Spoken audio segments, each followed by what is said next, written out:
everyone. All right, welcome to our Management Best Practices practice presentation presented by Big Problems Simple Solution Management Consulting Agency. Presented by Zola, Emma, and me, Brennan Fuller. We interviewed Artistic Builders Corporation. They do residential construction, government contracts, and home renovations. All right, Zola? Okay. So when I talked to Brian, who is the owner of an artistic building construction company, and I just interviewed about the culture. So culture is very important for any organizations. So my questions are 5 questions, and the first question is, what are we talking about when we talk about culture? And he answered, so he follows his core philosophy in his job. It means like to help each other and to satisfy employees and managers and to satisfy customers. The second question was, how many are you taking the holistic approach to building culture? So he answered, like, his company is a small company. That's why there is no bureaucracy, like paperwork, something like that. It's going to take time, but in his company, no bureaucracy. Because it is small and personal, relation is easy. And third question is, does your organization's culture differentiate others? And then his answer was just easy. It's just help them and try to foster the teamwork and don't force them. Question number 4 was, and does your organization's culture differentiate others? And then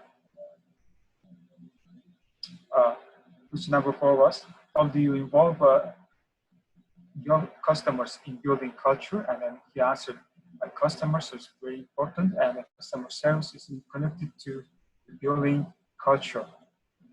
And so he answered, like, I understood, like, there's triangle, like CEO as an owner and customers and employees. That triangle works together and tracks together very well, keep balance, and company runs very well. And number 5, fifth question is, how are you measuring culture? It's very easy, just individual talks about happy or not happy.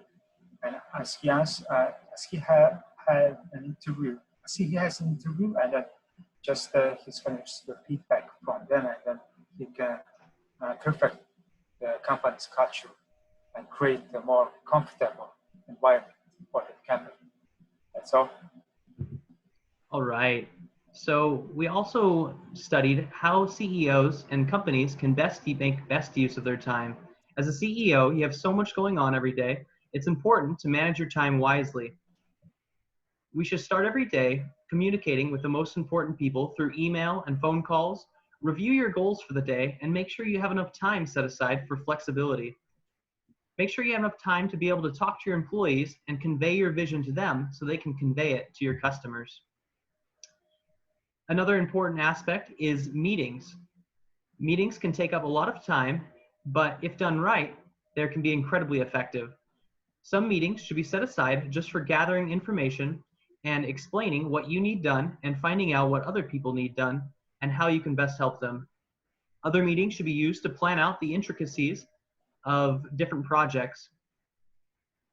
Events can be used as methods of promoting your vision and influencing motivation in your employees. As a CEO, it's important not to do everything yourself and to delegate responsibilities to people that you trust. Make sure that you do only what is most important and that you don't overload yourself with too much to do. As a COO, you're going to be looking over resource management in a company. There are many different types of resources you'll be managing, including financial, tangible, and as well as human resources.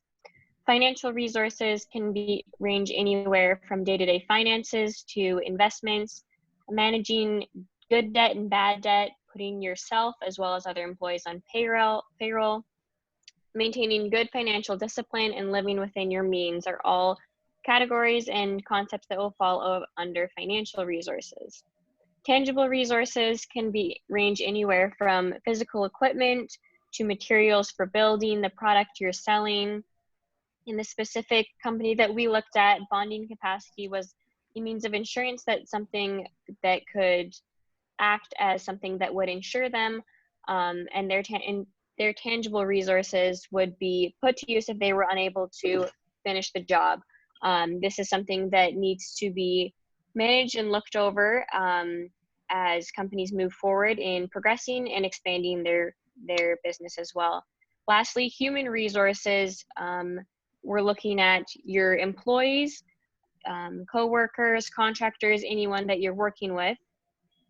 And this is important. Employees really will make or break the company, and in the process, ensuring that you are getting good feedback and having a very transparent relationship with your employees is crucial. And at the end of the day, you're all trying to work together to create something great, to push the boundaries of your company and to continue to progress even further.